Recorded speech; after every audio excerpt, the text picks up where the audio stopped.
Começou, boa tarde pra você, porque começou, está no ar, Bendita Hora, que já é um sucesso nas tardes de todo o Brasil. Rodrigo, cadê a cornetinha do Bendita Hora? Não tem. Não, Rodrigo. Por favor, aqui ó, você de casa vai participar com a gente ao vivo aqui ó, porque a gente está ao vivo pro Brasil todo e você pode participar através do chat do YouTube. Isso, como que é? Quer acompanhar a gente pelo YouTube? Pode acompanhar a gente pelo YouTube, youtube.com/TV Rede Vida, ou você entra ali no YouTube, coloca só @TV Rede Vida, participa com a gente colocando ali, ó, nos comentários ali, ó, a sua pergunta, a sua opinião. Vou ler seu comentário aqui, a sua participação. Muito bem! E eu quero apresentar aqui, ó, quem tá com a gente aqui. Vocês sabem que aqui nós temos uma proibição expressa. Só entra gente bonita. Não... Ufa! Começar pelo padre. É verdade. Isso mesmo. Bonita e simpática. Tá vendo? Querido. Olha, eu vou dizer, ó, a gente tá recebendo aqui hoje, vai estar conversando com a gente, a doutora Raquel Galinatti, que é delegada de polícia. Seja bem-vinda, doutora. Muito obrigado, viu? Obrigada, padre. Uma grande honra e satisfação. Muito bom. Já esteve aqui com a gente, olha, e é muito, muito importante a presença da senhora aqui, é muito importante mesmo. Malu Habib, que ela é comunicadora, mas especialista, em comunicadora, influenciadora, é uma pessoa importantíssima no nosso meio. Nossa. E, ó, Habib árabe significa? Amor. Querida. É verdade, olha aí. E o sócio do programa, Urian Fancelli. Urian, muito obrigado. Urian, todo mundo é um dos cientistas políticos mais conceituados que nós temos hoje. Eu já falei da outra vez, uma palavra ali, ó, com realmente que você pode confiar. E eu confio mesmo. Qualquer coisa que eu quero saber a opinião, eu vou saber o que ele fala. Obrigado, Nossa, Urian. uma delícia vir aqui, começar o ano aqui com essa energia gostosa que você tem. Obrigado. Olha, gente... Abençoados, né? É, isso mesmo. A gente faz assim, ó, a gente começa o programa com o pensamento do dia que o Rodolfo geralmente escolhe pra gente. Um pensamento do dia. Um pensamento do dia. Olha, velho, pensamento do dia. Se você é uma dessas pessoas que não tem sorte, quando vira a luz do fim do túnel, corra, pois é um trem. Oi, eu vi um negócio interessante também hoje, falando assim, ó, se a montanha estiver, se você não for a montanha e a montanha estiver vindo até você, sai correndo que é desmoronamento. Né? Boa, fica esperto. E é verdade, se a gente, uma das coisas também que não existe é sorte, tá? Não sorte. É isso mesmo. E não confia, não. A luz no fim do túnel sempre acontece, sim, sempre acontece. E não é trem. Muito bem. Nossa enquete, a gente vai começar a fazer o seguinte. A gente tem uma enquete que a gente coloca pro pessoal participar de casa. E aí eles vão participar, vocês vão participar pelo Instagram. Não é isso? Instagram, tá bom? Tá certo? E a pergunta que a gente faz para você, que a gente vai conversar aqui, ó. As redes sociais influenciam na opinião das pessoas? Sim ou não? Você acha que as redes sociais influenciam na opinião das pessoas? Claro, eu já vou falar aqui, claro. Mas eu quero saber a opinião, a sua, mas quero saber a opinião aqui do pessoal também. Influencia, né? A gente fala a verdade. Tá? Sim. Pode falar, Urian. Fala, Urian. As redes sociais hoje, elas ajudam a eleger presidentes de países. Então, não tem como falar que não. A gente viu isso, principalmente de alguns anos para cá, em relação à pandemia de Covid-19 também, certos posicionamentos de um lado ou do outro sendo moldados na internet. Pela rede social, é pelas verdade. redes sociais.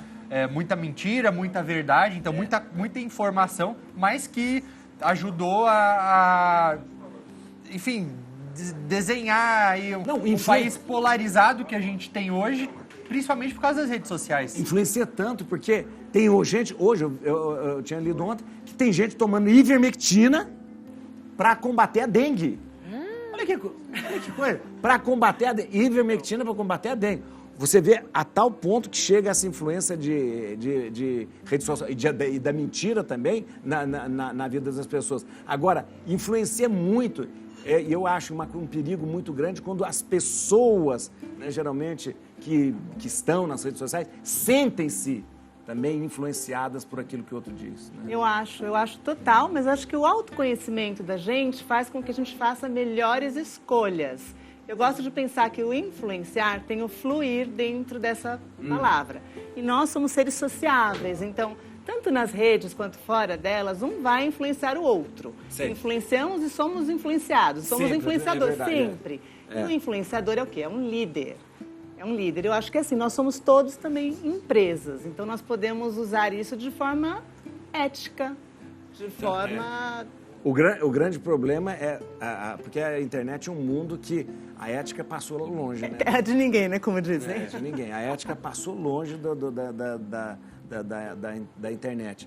Né? Porque tem esse espaço muito livre, todo mundo pensa que é livre, mas não é tão livre assim também a internet. Padre, eu penso que, claro, as redes sociais hoje, elas se transformaram sobre o conteúdo de pesquisa, né? É um campo em que as pessoas que não têm conhecimento, elas buscam as redes sociais, a internet, para poder bater papo no bar como perfeitos entendedores do assunto, de forma a aparentar saber de forma profundamente o assunto. Então, é muito importante também que aqueles que se colocam como influenciadores tenham conhecimento do que estão propalando, seja no conteúdo, na área que for, na esfera que quiser ali influenciar, seja na esfera da moda, da culinária, gastronomia, na área do direito. E a gente percebe que, eu vou falar na minha área, segurança pública, existem muitos palpiteiros. Isso mesmo. Não que as pessoas não tenham que falar, claro que as pessoas têm que falar. Mas se coloca como especialista, mas como né? especialista. Aí, nem conteúdo teórico, muito menos pragmático, né? Eles têm para poder embasar algumas situações que hoje, por exemplo, essa violência urbana, elas colocam como essas influências tendenciosas, como você bem mesmo falou, polarizam opiniões a respeito dos policiais, como eles fossem os causadores da violência urbana, sendo que sabemos muito bem que tem fatores criminógenos, fatores de livre-arbítrio. Então, é uma situação que as redes sociais, elas dão liberdade, mas trazem também aquela responsabilidade para que as pessoas saibam o que propalar e disseminar. Você escreveu um livro sobre negacionismo. Né? As redes sociais, elas ajudam muito nesse elemento que a delegada falou de confundir.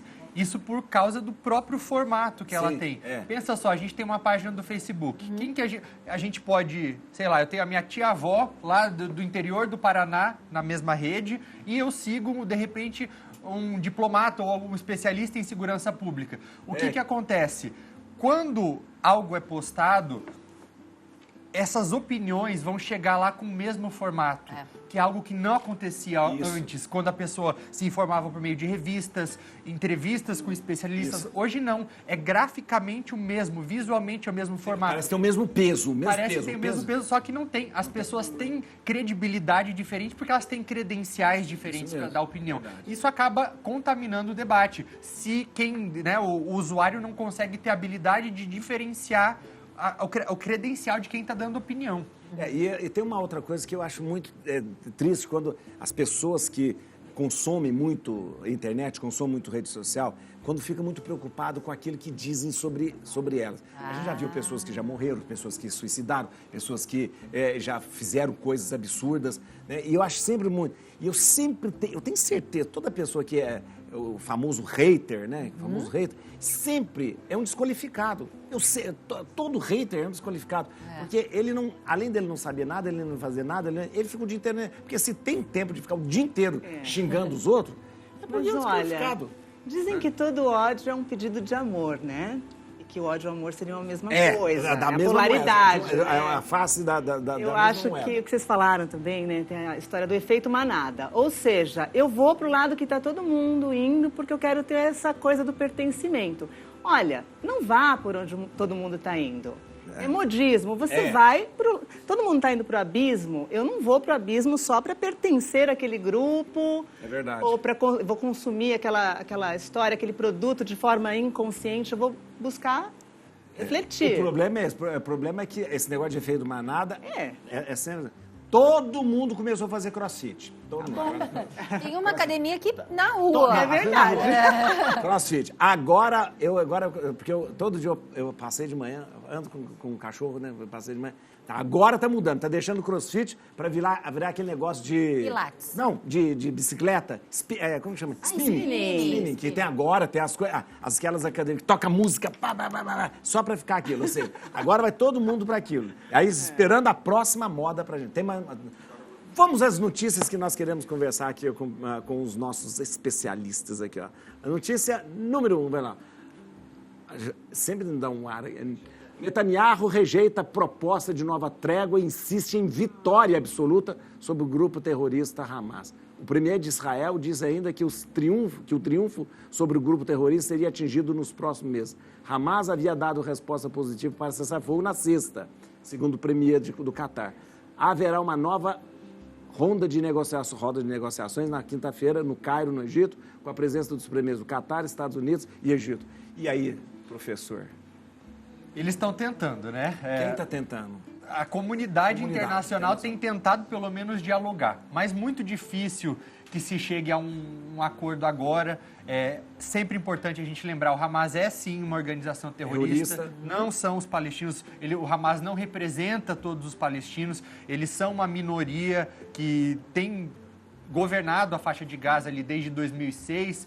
Não fizeram eleições desde que entraram no poder. Tinha uma popularidade baixa antes dos ataques, então precisaram fazer isso para dar aquela chacoalhada para tentar buscar legitimidade. Isso é muito importante ficar claro.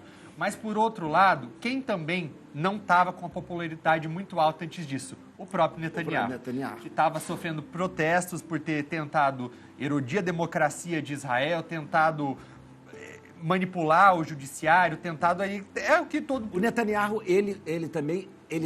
Ele se aproveita dessa guerra para aumentar a popularidade. Com certeza. E o desfecho disso está muito relacionado com o futuro político dele. Então, por isso que ele quer também estender isso.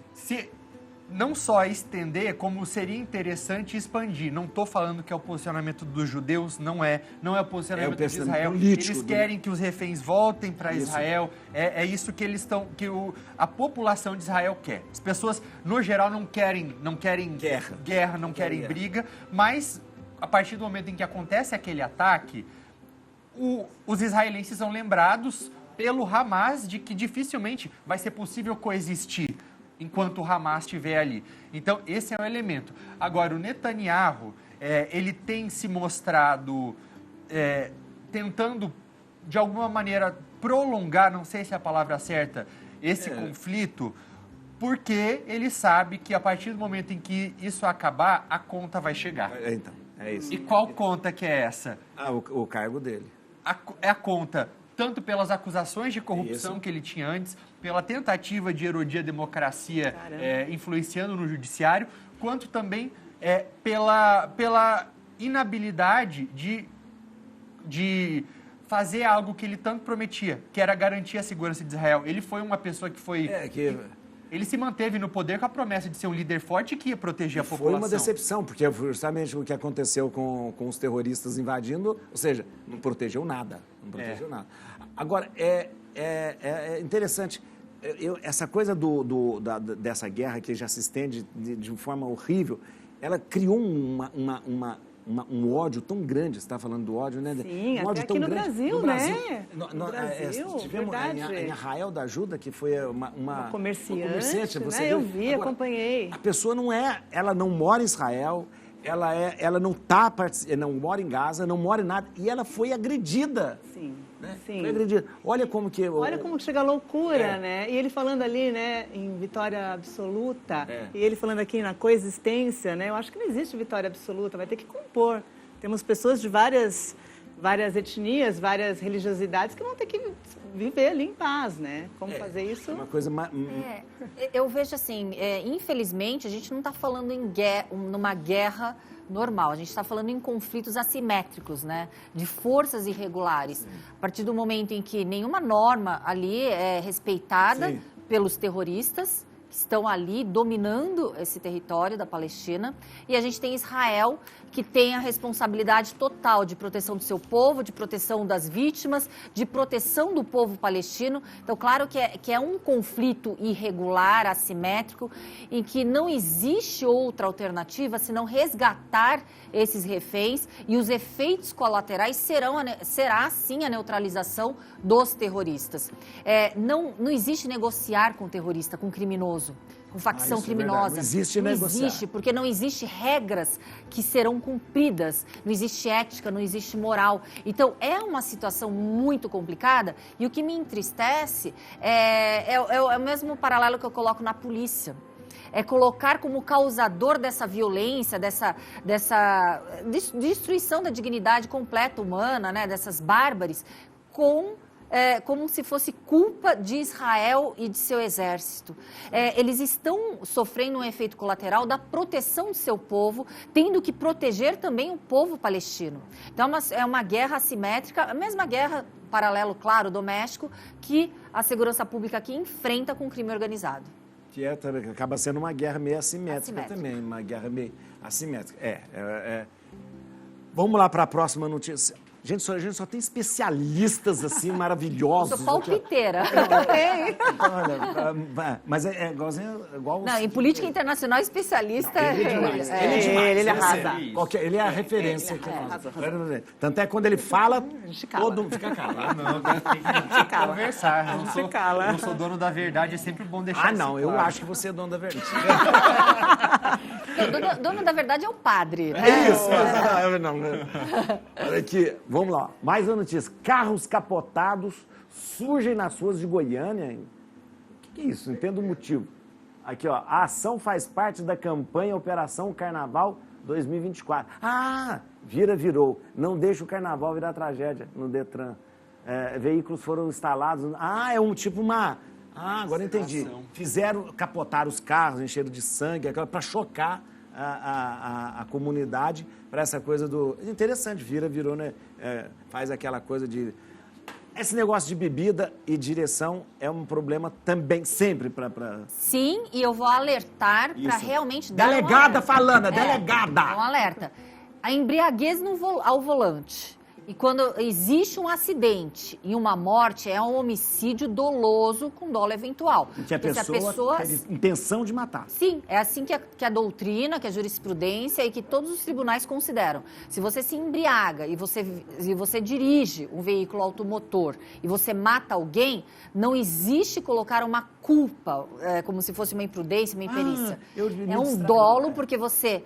pré-ordenadamente, você se embriagou, assumindo o risco de matar alguém. Então, é muito importante que saiba que não vai existir tese de defesa que vai livrar esse assassino que matou alguém na direção do veículo automotor. E a questão... Sabe, a gente percebe que a consciência está crescendo cada vez mais, né? Eu vejo muito em São Paulo, as pessoas andando cada vez mais de Uber de tal, porque vão beber. Acho interessante isso, porque vão beber.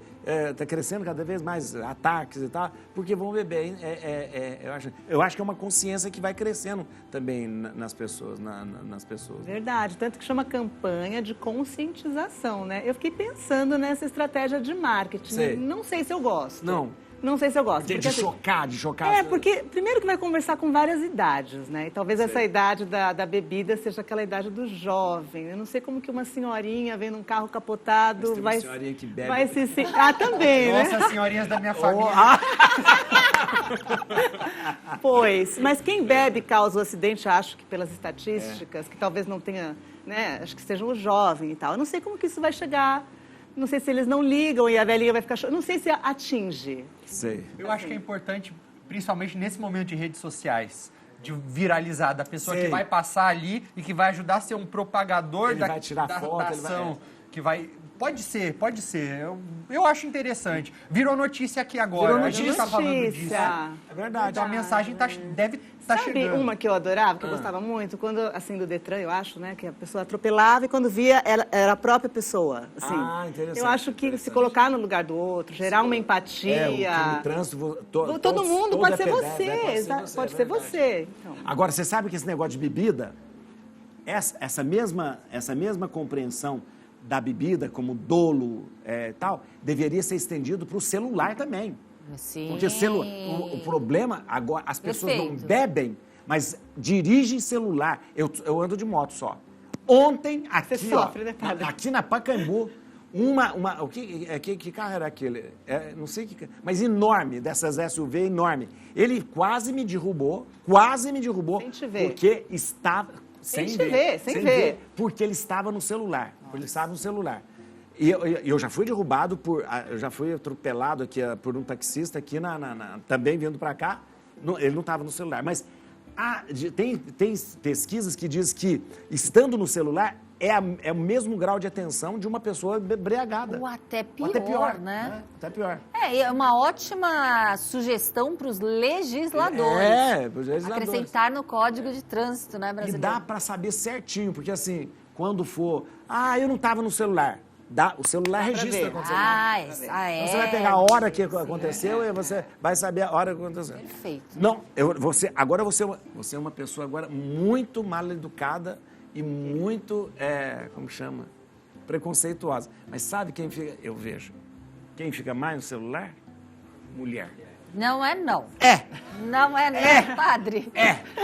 Mas é que mulher consegue fazer mais coisas ao mesmo tempo, padre. Aquela história. A outra lá, 2 celulares. A gente faz melhor mais coisas ao 2 mesmo celulares. tempo. Dizem, né? Dizem. Por que você não tá vindo mais aqui? Vaticano. A Drica tem uma história sobre 2 celulares com ela. Ela põe uma pessoa pra falar com o outro, com os 2 não celulares. acredito. Isso eu nunca vi. Isso eu nunca... Ela já me fez falar não com outra acredito. pessoa. Eu quero essa Você já fez técnica. Eu quero... Eu não acredito. Ela já fez isso. Gente, eu preciso aprender isso. Depois Você me vira dá um celular pra ver. Aí você Vira vira. meio namorandinho, assim. Tem mais notícia? Não, vocês dão licença? Pode ficar conversando aqui enquanto eu vou ali, mas já volto. Estamos aqui, então. O café, vocês tomaram café? Todinho. Eu ia falar pra... Delícia. Você tomou? Tomou. Eu tomei todo. Eu sempre faço perguntas. Você toma café com açúcar ou sem açúcar? Sem açúcar. Sem açúcar também? O que você vai... É um absurdo que eu acho que eu tomo sem açúcar. Você acha que tem que tomar... Absurdo. Com açúcar. Claro, com açúcar com açúcar? Eu tomo com açúcar. E você?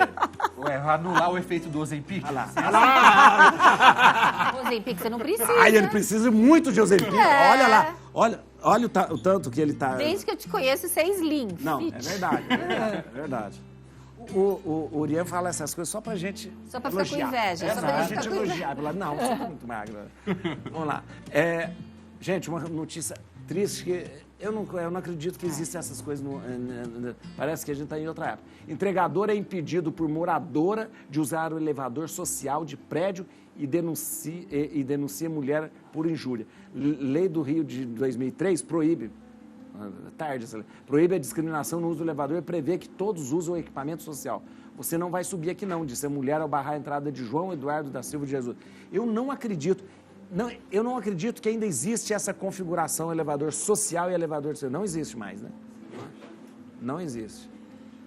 Eu acho um absurdo, assim, não tem nem o que falar sobre isso. Eu entendo que numa situação, de repente, ali você ter numa cidade de praia um elevador pra praia e um elevador social por causa de sujeira, de areia. Areia, tá. Agora, você diferenciar por conta da pessoa que vai frequentar o elevador, acho um pensamento antigo, né? Aquele pensamento de você ter o quarto de empregada no Quarto fundo, de empregada, essa verdade. mesma mentalidade antiga que hoje não cabe mais. Quarto de empregada, que na verdade era o lugar que é um resquício lá das casas grandes, né? Que você deixava o pessoal do lado ali, né?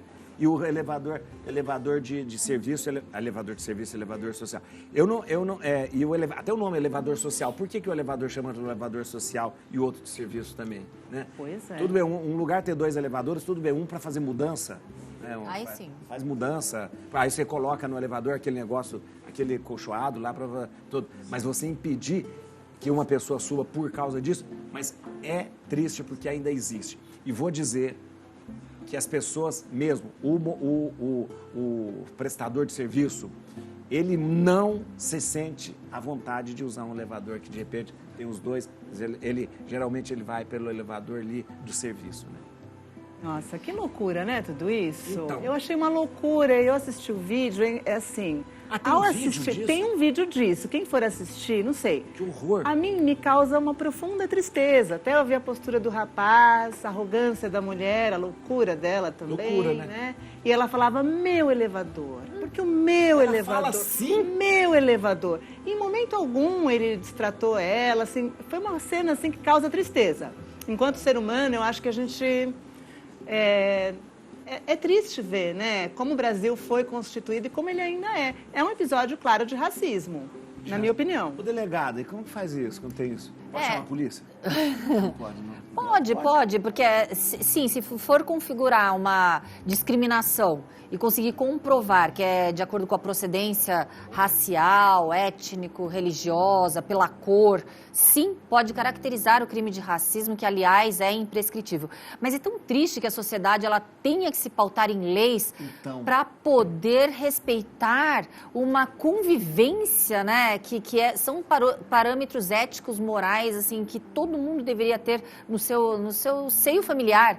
Então é algo, gradação, né, qualificação de pessoas, é muito triste. E eu acredito, padre, que pessoas que têm esse sentimento tão ruim dentro de si, a lei ela se torna inócua, porque existem outras forças que podem sim punir essas pessoas. Então... Porque é algo muito...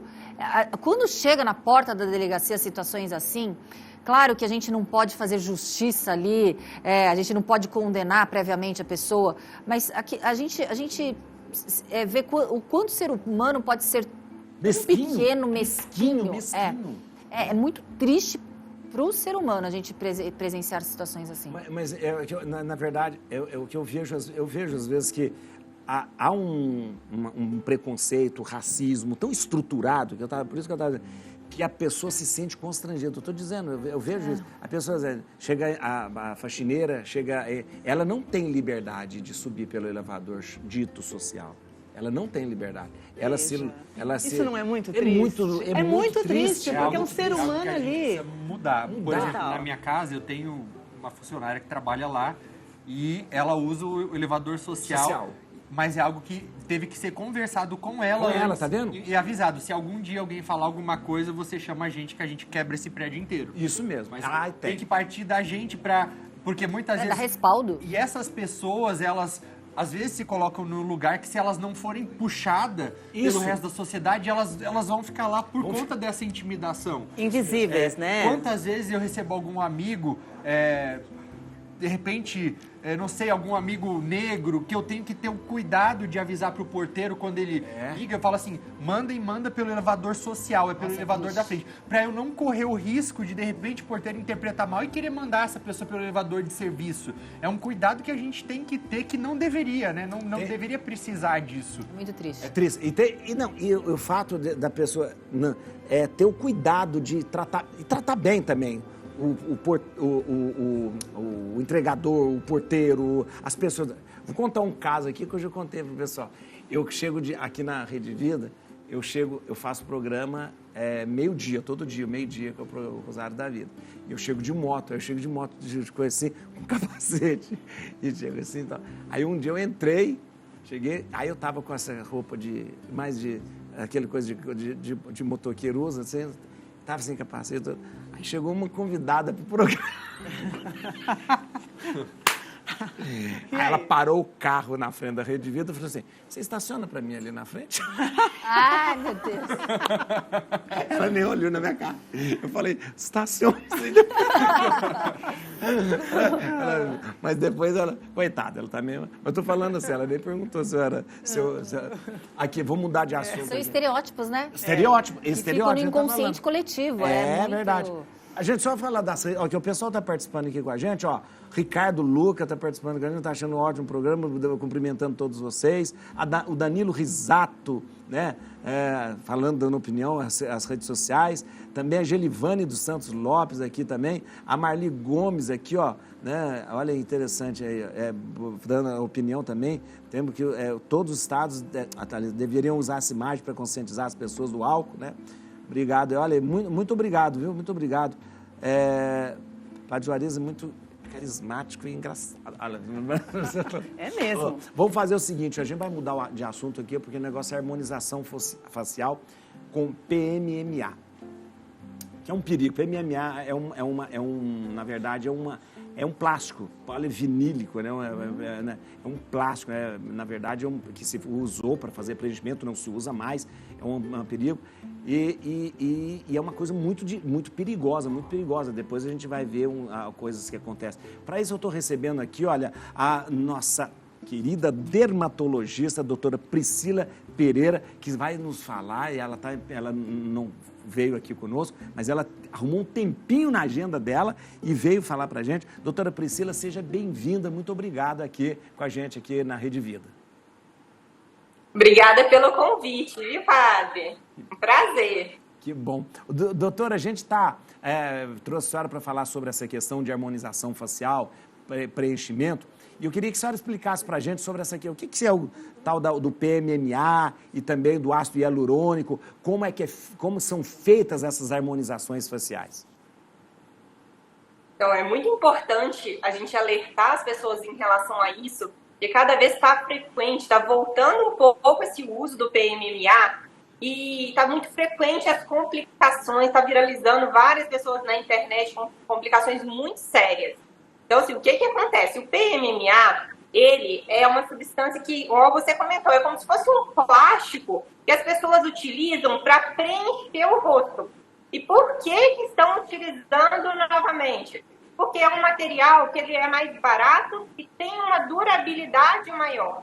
Então, às vezes, por exemplo, a pessoa utiliza com essa expectativa de que, a duração dele é melhor, porque o ácido hialurônico que é mais seguro, mas tem que colocar mais vezes. Mas, como é um plástico, que é uma substância estranha do nosso organismo, tem muito maior chance de dar alguma complicação. Então, infelizmente, às vezes acontece do organismo não reconhecer aquele plástico. Então, isso pode acontecer, às vezes, 10, 15 anos depois do procedimento. Também acontecem processos inflamatórios. E ali, durante o procedimento, se pega algum vaso, necrose. Infelizmente, tem notícia de paciente até que já faleceu por conta de embolia, por conta dessa substância.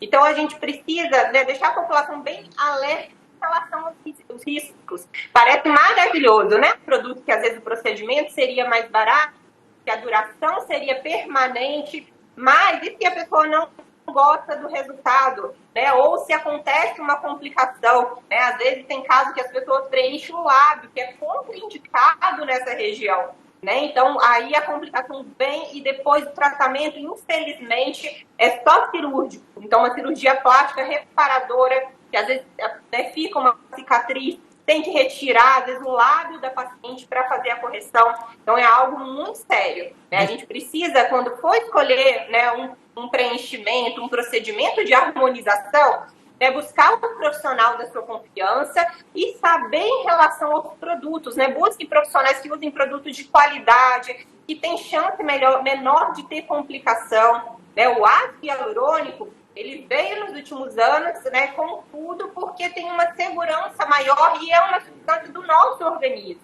Então, é muito difícil do organismo reagir mal a essa substância, né? Todo procedimento, ele pode ter algum risco, algum efeito colateral. Mas, quando você faz com um profissional habilitado e com produtos de segurança, isso diminui muito a chance, né? E você vai ter aquele resultado que gosta. Por exemplo, se você faz esse preenchimento e não gosta tanto daquele resultado, queria, né, um pouquinho menos, é fácil de reverter com ácido hialurônico. Então, a gente consegue acertar melhor o resultado ali com a paciente. Se tem alguma complicação, o ácido hialurônico tem uma substância que a gente consegue dissolver, que é a hialuronidase. Ela dissolve o material, então consegue reverter o procedimento. Então, quem está procurando uma harmonização facial, vale muito a pena analisar, não tem que ter vergonha, tem que estudar, procurar saber e investigar em relação para ter uma segurança durante o procedimento. Ô, doutora, mas aqui tem um problema. O profissional, a pessoa vai lá e fala, eu quero fazer a harmonização, quero fazer encher, tal, mas eu quero ácido hialurônico. Qual é a garantia? Porque o que a gente viu na notícia é que o profissional, ele falou, é ácido hialurônico, e não era ácido hialurônico, era o PMMA. Como é que o paciente, ele pode pedir o ampola, pode ver? Como que ele pode fazer isso? Pode ver, na verdade, assim, muitos profissionais, a gente já tem o hábito, inclusive, de preparar o material na frente do paciente, de colar a etiqueta do material que foi utilizado no prontuário para o paciente ter acesso sempre. Muitas vezes eu tenho o hábito, às vezes, até de mostrar a caixa do produto que está sendo utilizado, porque essa clareza, né? Então, isso que aconteceu é de uma maldade extrema, né? Gravíssimo. Você falar que vai fazer um produto e utilizar outro. Eu acho que a partir do momento que a paciente escolheu fazer o PMA, que às vezes acontece isso, né? O profissional, ele vai fazer consentido com a paciente, mas, né, alegar que vai usar uma substância e usar outra, né, que tem uma complicação maior, que é mais barato, né, é muito complicado e, com certeza, o paciente não tem que ter vergonha de perguntar, de esclarecer, e cabe aos profissionais já deixar isso bem claro, né? Então, a gente não tem que esconder, então, mostrar ali a etiqueta do produto que está sendo utilizado é uma alternativa que é muito justo ali com o paciente. Precisa de saber o que está sendo feito. O PMA, só para terminar, eu sei que a senhora está ocupada, o PMA, ele é recomendado para fazer preenchimento também? Então, ele tem a liberação da Anvisa para, né, o preenchimento de uma forma bem restrita. Hoje, a liberação é para pacientes que são imunocomprometidos, então seria HIV ou que tem AIDS, e em quantidade muito pequena, exclusivamente no rosto. Então, para essa questão da lipodistrofia que acontece, por que no paciente imunocomprometido? Porque ele vai ter uma reação imunológica menor a esse plástico. Isso. Para quem é saudável, não é recomendado. Ótimo. Doutora, muito obrigado. Doutora Priscila Pereira, ela é dermatologista. Vou deixar aqui, ó, no Instagram da doutora Priscila, @doutora Priscila com 2 L's, _, que é verdade, dermatologista, dermatologista. O telefone, para você quiser entrar em contato, tem aqui, 0 operadora 11 978 34 5269. Doutora, muito obrigado, viu? Obrigado. Ela é dermatologista. Eu que agradeço a participação e me coloco à disposição para quem quiser esclarecer mais dúvidas no Instagram. A sua? Sua dermatologista. Aqui, ó, ela é dermatologista aqui da Malu, aqui, ó. Veja a pele da Malu, olha como está. Olha aí, tá vendo que beleza? Maravilhosa! A gente tem aquela notícia do coisa, a gente não deu, mas é sobre aquela notícia, né? Daquela notícia que a moça ficou deformada com coisa. Então, foi triste, né? Foi triste essa notícia. Eu vou lá só e já volto aqui, ó. Volta para passar uma tarde inteligente com você. Por isso tem gente inteligente aqui também. Olha aqui, ó. Eu falo uma coisa. Urian Fancelli, que é cientista político, tá sempre aqui com a gente. Malu Habib, nossa comunicadora aqui, eu sempre com uma palavra... Nossa, você sempre tem uma saída boa para tudo que a gente fala, todas essas porcarias que a gente fala, ela sempre tem uma saída boa. Uma saída filosófica que eu adoro, eu amo. Muito bom. Cheia de esperança, Isso, é verdade. Né? E a doutora Raquel Galinatti, que é delegada de polícia. Delegada de polícia, tem um trabalho maravilhoso. Aí, ó, doutora Raquel, muito obrigado, viu, doutora Raquel? Obrigada. Aqui, ó. Então, a gente está comentando, a gente está trazendo. Eu acho interessante a gente trazer tudo isso para comentar com pessoas inteligentes, porque isso é bom, porque vai formando também a nossa opinião sobre as coisas, mas de uma maneira inteligente, com gente que também tem algo para oferecer. Mais uma notícia aí do Hamas, olha aí, ó. Hamas propõe, pelo fim da guerra, nova proposta de cessar-fogo do Hamas prevê 3 fases com duração de 45 dias cada. Contraproposta responde ao esboço elaborado em Paris no mês passado. Catar afirma estar otimista, mas texto apresenta termos já rejeitados por Israel previamente. Urian, Catar é o mediador? Catar é o mediador, era quem até então estava financiando o Hamas, com a justificativa de que um dia, quando fosse necessário, ocuparia esse espaço de mediador. Mas o Catar, ele foi um dos primeiros países logo depois dos ataques de 7 de outubro, a agir. Então o Catar ele ajudou a formar um grupo aí de contenção junto com os Estados Unidos, com outros países também, e já se colocou à disposição para negociar a soltura daqueles primeiros reféns. Vocês vão se lembrar lá atrás foram primeiro uma mãe e uma filha. Sei.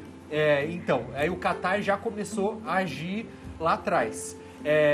Deve continuar mediando tudo isso, porque eles têm esse espaço de diálogo com o Hamas. Mas, de novo, né, já tem termos aí nessa proposta que já foram rejeitados por Israel. Israel tem um pé atrás em relação a parar, a retirar suas tropas de Gaza, porque entende que esse seria o tempo necessário para o Hamas se reorganizar lá dentro. Então, é difícil que isso vá para frente mesmo. É mais ou menos aquilo que você tinha falado antes, porque não há esse interesse grande do primeiro-ministro lá para chegar a esse cessar-fogo também, né? Não. Algo que eles pedem, que eles têm pedido é a libertação dos mais de 100 reféns israelenses que ainda estão lá, mas eles têm pedido algumas coisas que não cabem, como, por exemplo, a libertação também de mais de 1.500 palestinos que estão nas prisões israelenses também. Então, um acordo o diálogo tem, de certa forma, acontecido com a ajuda desses mediadores, mas continua muito difícil ainda. Você não tem muita esperança, não, né? É um conflito de muitas décadas, né? Assim, isso a gente falando para sua versão mais recente. Porque são 70 anos, né? 70 anos. Na versão atual. Né? Na atual. Mas acho que vai durar bastante tempo ainda. Infelizmente, aí, mortes de civis, tanto daqueles inocentes da faixa de Gaza, que não tem a ver com o Hamas, mas estão lá, quanto também dos soldados israelenses que têm morrido na faixa de Gaza. Então, é um conflito que tem perdas dos dois lados, infelizmente. Isso é muito triste mesmo. Mais um recado, vocês ficam conversando, viu? Depois a gente vai falar de uma notícia que eu fiquei abismado. A atriz finge a própria morte. E provoca debate na Índia sobre ética nas redes sociais. Isso é na Índia. Nossa, mãe. Estratégia de marketing Olha equivocada, hein? Equivocada. Nossa Senhora. Olha que coisa horrível. Verdade, Léo. Antes da gente falar do coisa, a gente está falando de guerra, doutor. Qual é a maior guerra que a gente encontra aqui em São Paulo? E a gente fala... A violência urbana, né? Violência urbana. Esse é um problema. Não, a violência urbana de grandes centros urbanos... Não é só de São Paulo. Não é só de São Paulo, a gente vê, mas a gente percebe que isso acomete a sociedade como um todo, né? O pilar dos direitos sociais, que é a segurança pública, que todo Estado democrático deveria proporcionar, a gente vê que fica muito deficitário quando se falamos em Brasil.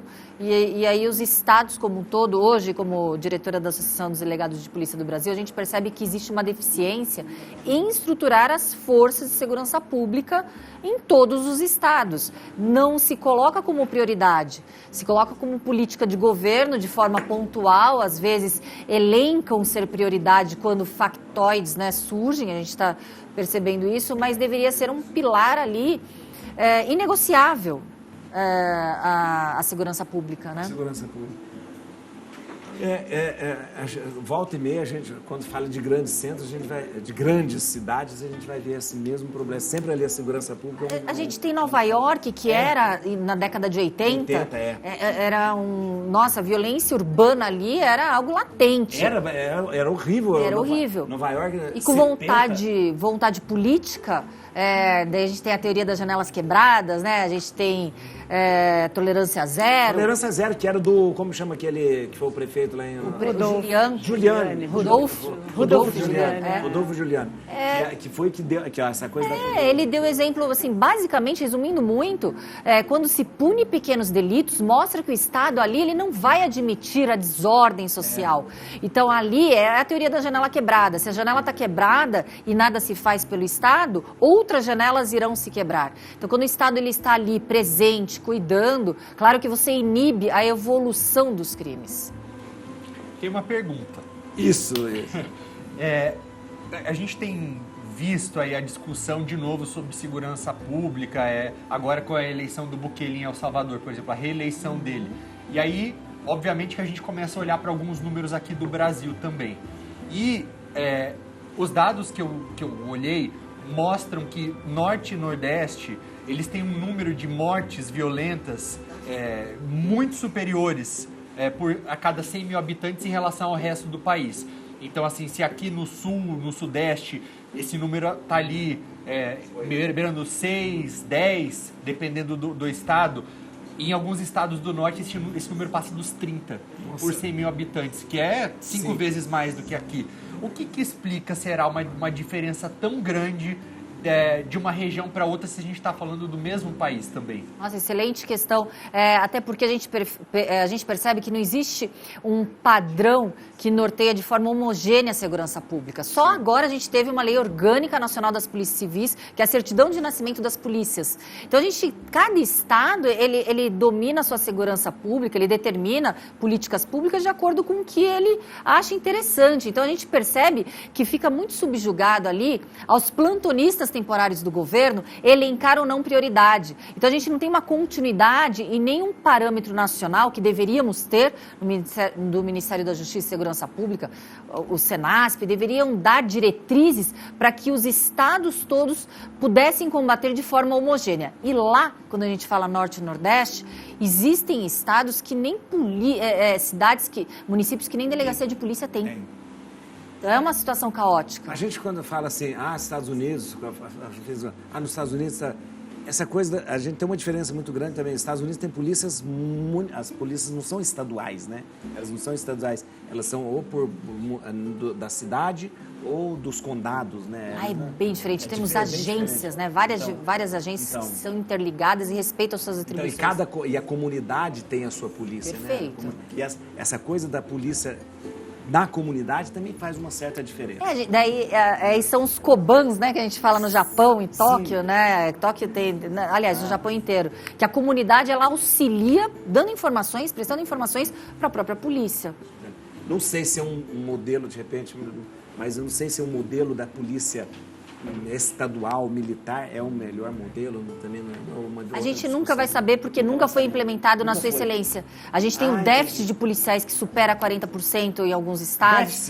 Déficit de policiais. Então a gente não sabe se funciona porque nunca foi dada estrutura para funcionar.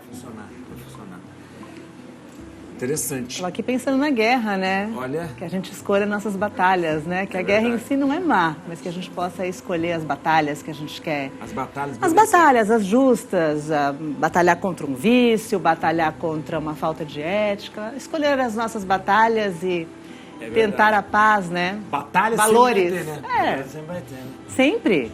Olha. Que bom. Mais uma notícia escabrosa.